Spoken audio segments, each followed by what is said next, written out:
What is up, everybody? Welcome back to the Geek Pantheon. I am Eric, and today I wanted to talk to you all about a new tabletop role-playing game system to me that I recently read the core rule book for and some additional supplementary content after playing in my first one-shot of it at a convention a couple weeks back, and I had a phenomenally good time. I dismissed this system a little bit, and I was absolutely wrong and really enjoyed getting to the core rulebooks, and that is Savage Worlds, specifically the Adventures edition of the game, which is the latest version of the game alongside the Fantasy Companion for Savage Worlds Adventures Edition. And the big thing that I wanted to talk about is the power system as it relates to the magic system of Dungeons and Dragons or Pathfinder or a more Vancian casting style versus what Savage Worlds Adventures Edition has to offer.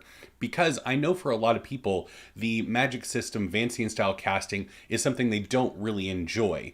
But there are some other tabletop role-playing game systems out there like Genesis from Fantasy Flight Games / Edge Studios that has a very narrative and malleable casting system other people don't like because it doesn't provide a whole lot of concrete spells and guidance, especially for new players. And I think Savage Worlds provides an interesting middle ground between those two extremes. Now, for those of you that don't know, and like me, weren't super into Savage Worlds up until recently, Savage Worlds is a setting neutral system that started back in around 2003 and has gone through various iterations over the years, but is a very fast-paced, action-driven style system that is a whole lot of fun, especially for those pulpier, cinematic, fast-driving adventures. But you can use it for anything from fantasy to sci-fi horror to modern day style stories, which means that when designing the system, there is a lot of narrative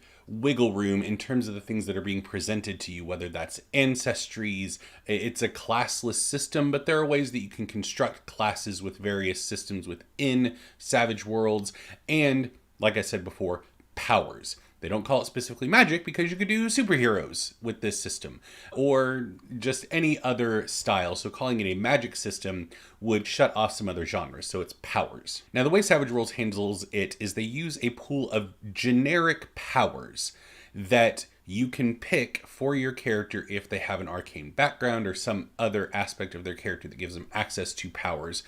And that's really all there is to it, is the generic power. You have things like Bolt or Arcane Protection, where you are just firing a bolt of magic or energy or something, and it is then up to you to provide the trappings, the term in the system, for that power. So when I learn Bolt, I might, since I'm doing a Pyromancer, make it a Firebolt. Whereas you are playing a Necromancer, so you would do a Dark Energy Necrotic Bolt. It is really cool because you can flavor it to fit your character concept very easily.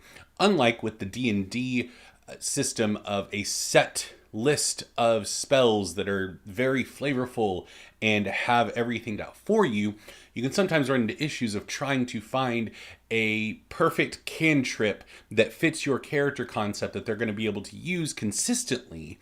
And so you have to talk to your DM and be like, hey, I know that Firebolt is fire damage, but I was really wanting to do a airbender, and so could we make it force damage, like it's a gust of wind, a concentrated gust of wind that hits them, something like that.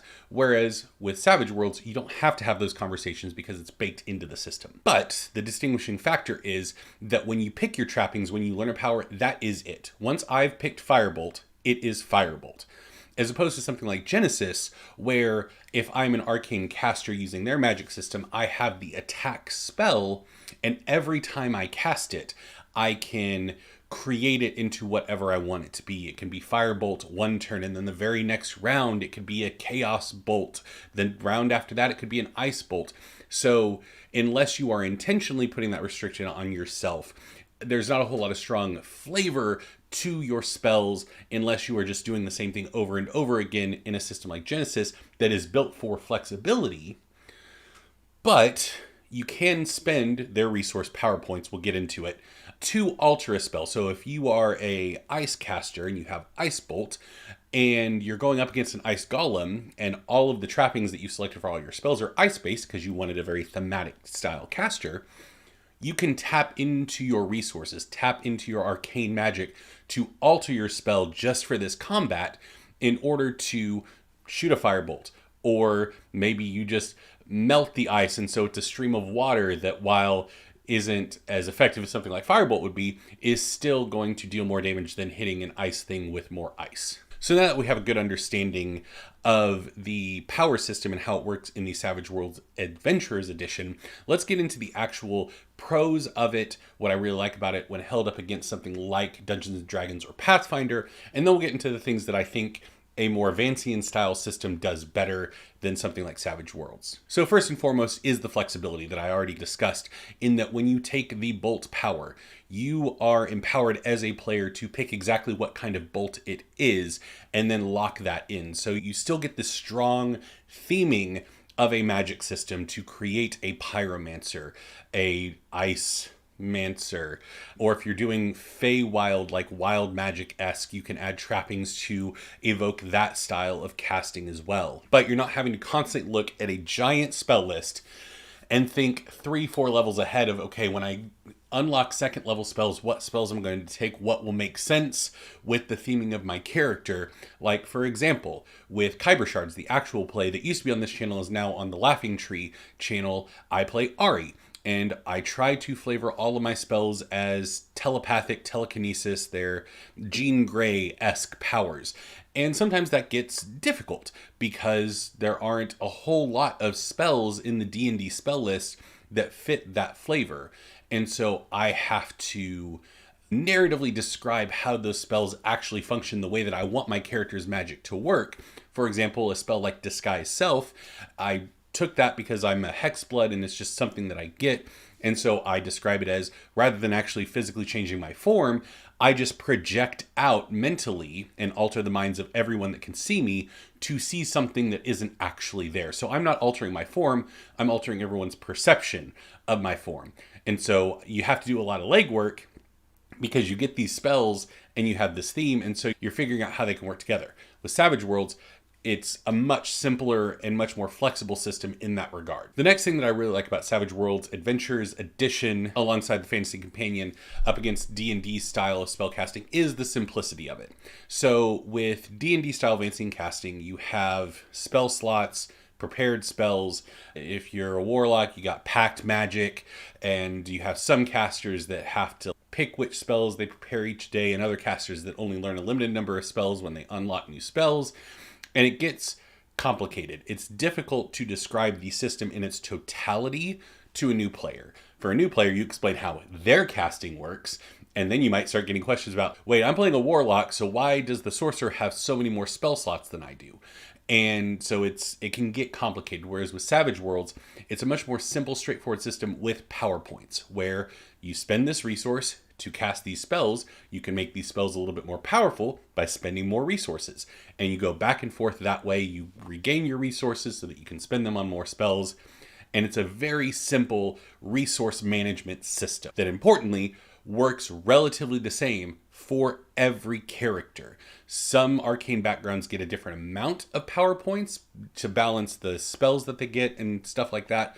But how the system actually functions is the same. So once you've played one caster, you know how to play all casters. And then probably one of the biggest fights that I see about D&D constantly is its ability to run non-high fantasy games. And Savage Worlds doesn't have that issue because it is a genre neutral system. If you want to run an adventure with superheroes or eldritch horrors set in a 1920s Lovecraftian setting, or you want to run magic in a modern urban setting, a la the Jim Butcher Dresden File novels, things like that, Savage Worlds is built to support all of that. Not saying that D&D isn't capable, but Savage Worlds is built to do so that if I want to build a pyromancer in a fantasy setting and Cyclops from the X-Men in a modern day setting, I can do both those things, and the system fully supports those two styles of powers within the system without me having to tweak things a whole lot. Now let's get into the things that if you are a diehard D&D or Pathfinder player and you've been playing in that style of system for a long time, the things you might run up against when trying out Savage Worlds Adventures Edition for the first time. The first one is limited selection. Like I said, there is I don't want to say it's a small pool of powers to pick from, because a system like Genesys actually has far fewer powers, spells, whatever you want to call them, to pick from in their magic system. So Savage Worlds actually has more, but certainly it's not nearly as many as the totality of spells that you get to pick from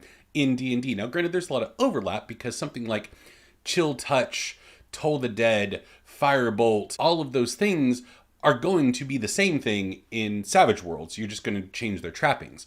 But to somebody that's accustomed to a giant list of cantrips, and then a giant list of first level spells, and then a giant list of second level spells, looking at what's available in Savage Worlds may leave you wanting a bit more. Additionally, I just talked about how the simplicity of the PowerPoint system in Savage Worlds is something that I think is really great and could be really welcoming for beginners, but at the end of the day, having a list of spells and being told, this is Acid Splash. This is what Acid Splash does. Every time you cast Acid Splash, it will do the same thing, and it's a cantrip, so you can cast it whenever you want. Versus, here's your Bolt spell. Now pick, what does it look like? Is it a ball of acid? Is it a bolt of fire? Is it a swarm of bees? Pick what it looks like. Okay, now that you picked what it looks like, here are all the other things that you can do to make it cost more or less power points. What would you like to do? Would you like it to be a touch spell, so it costs a little bit less? And would you like it to do this? And so that simplicity of the PowerPoint system is offset a little bit by the trapping system, where as a player, you need to have a certain level of creativity and agency when selecting and then creating your powers for your character. Some players are going to really like that, but for a lot of beginners, just having the spell that you can cast is a very welcome and engaging thing that they can just look at that and be done. And then additionally, there's no real built-in power scaling that I can see. Once again, I've read the Savage Worlds books and I've played it once, so I don't have a whole lot of sense of the nuances of the system when you've played in an entire campaign. But based on my reading, there's not a whole lot of power scaling built into the power system, the same way that there is with the D&D magic system, where you start off with your cantrips and first level spells, then you unlock second level, third level, fourth level, so on and so forth. Whereas with the Savage Worlds system, you do have power scaling, but it's in the form of PowerPoint expenditure, where you have to have the agency to make your stuff more powerful as you get more power points, or as you're willing to spend more power points. So you can always just keep casting the same stuff that you've been casting the entire campaign, but you might want more. You might want to unlock Fireball at third level, that kind of feeling that a lot of this stuff was always available to you. It would just cost a lot more. Whereas with D&D, you have these milestones and these gated points where you get this real sense that you are becoming more powerful. And if you are a Savage Worlds expert and you've played in a ton of games, let me know down below. Let me know if I got something right, if I missed some nuance, that kind of thing. And if you're interested in learning about all sorts of other new systems you can check out besides a traditional D20 D&D system, look at the video right there.